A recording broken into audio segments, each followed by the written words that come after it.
మన ప్రభువైన యేసుక్రీస్తు నామమున మీ అందరి నుంచి బాగుందండి. ఈరోజు దేవుని వాగ్దానము యెషయా గ్రంథము 54వ అధ్యాయము 11వ వచనము. ప్రయాసపడి గాలివాన చేత కొట్టబడి ఆదరణ లేక ఉన్నదానా, నేను నీలాంజనములతో నీ కట్టడములను కడుతును, నీలములతో నీ పునాదులను వేయుదును అని వాగ్దానించి పరిశుద్ధాత్మను అర్ధరాత్రి లేచి ప్రార్థన చేసి యేసు చెల్లించి మళ్ళీ ప్రార్థిస్తే ఉన్నప్పుడు దేవుడు ఈ వాగ్దానం ఇచ్చారు. వెంటనే షటర్స్ పెట్టిన చూడండి ఇక్కడ అవునండి. అందులో కూడా ఉదయకాల సాయంత్రకాలం అర్ధరాత్రి ప్రార్థన చేసి స్తుతియాగం చేసిన బైబిల్ అయితే దేవుని కృపను పూర్తి రాశారండి. ఇంకా ఉపాధి ప్రార్థన కూడా చేస్తున్నాం కదండి. ఇంకా దీనికి ఇప్పుడు దేవుడి ఇక్కడ మాట్లాడిన ప్రకటన గ్రంథము 21వ అధ్యాయము 18, 19 వచనాల్లో ఆ పట్టణము ప్రాకారము సూర్యకాంతములతో కట్టబడెను. పట్టణము స్వచ్ఛముగు స్ఫటికములతో సమానమైన శుద్ధ సువర్ణముగా ఉన్నది. ఆ పట్టణము ప్రాకారపు పునాదులు అమూల్యమైన నానావిధ రత్నములతో అలంకరింపబడి ఉండెను. మొదటి పునాది సూర్యకాంతపరాయి, రెండవది నీలము, మూడవది యమునారాయి, నాలుగవది పచ్చ అని చెప్పేసి దేవుడు ఇక్కడ మరి పరలోక పట్టణం గురించి మాట్లాడుతున్నారండి. ఇంకా మరి 54వ అధ్యాయము 10వ వచనంలో దేవుడు ఏం మాట్లాడుతున్నారంటే, పర్వతములు తొలగిపోయిన మంటలు తెత్తలను నా కృప నేను విడిచిపోదు, సమాధాన విషయమైన నా నిబంధన తొలగిపోదు అని నీ యందు జాలిపడి యెహోవా సెలవిచ్చినాడు అని చెప్పేసి దేవుడికి మాట్లాడుతున్నారండి.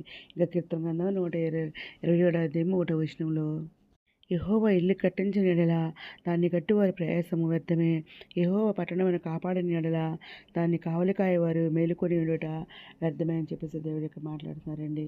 ఇంకా హగ్గయి 2వ అధ్యాయము 9వ వచనంలో, ఈ కడవరి మందిరము యొక్క మహిమ మునుపటి మందిరం యొక్క మహిమను మించునని సైన్యములకు అధిపతి యెహోవా సెలవిచ్చున్నాడు.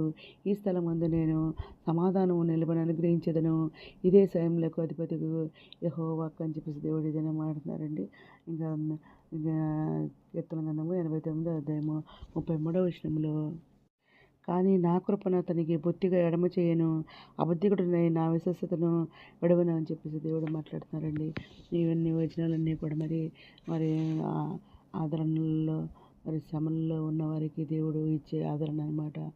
మరి పునరుద్ధరణను తెలియజేస్తుంది అనమాట. దేవుడు మన ఆత్మీయ భౌతిక జీవిత పునాదులను ప్రశస్తమైన వాటితో కడతాడని మాట్లాడుతున్నారు. శ్రమల తర్వాత ఆదరణ స్థిరత్వము ఇస్తానని చెప్పేసి దేవుడు మాట్లాడుతున్నారు.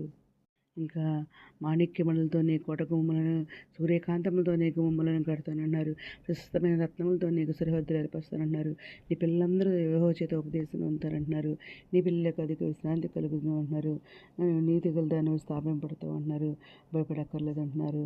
బాధించేవారు నేను దూరంగా ఉంటారని చెప్పేసి మాట్లాడుతున్నారు. నీకు విరోధం రూపం పడిన ఏ ఆయుధమును వద్దలని చెప్పేసి ఏదైనా మాట్లాడుతున్నారు. దేవుడు ఇంత మంచి గొప్ప వాగ్దానం ఇచ్చేందుకు దేవుని కృతజ్ఞతలు చెల్లించుకుంటూ ఈరోజు మనం ప్రార్థన చేసుకుందాం.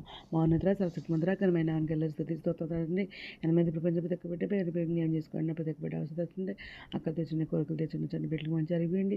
విద్యావిషయాలు తెగ నిరుద్యోగులు ఉద్యోగాలు తెచ్చండి. ఆర్థిక ఆర్థిక సాయం తెచ్చండి.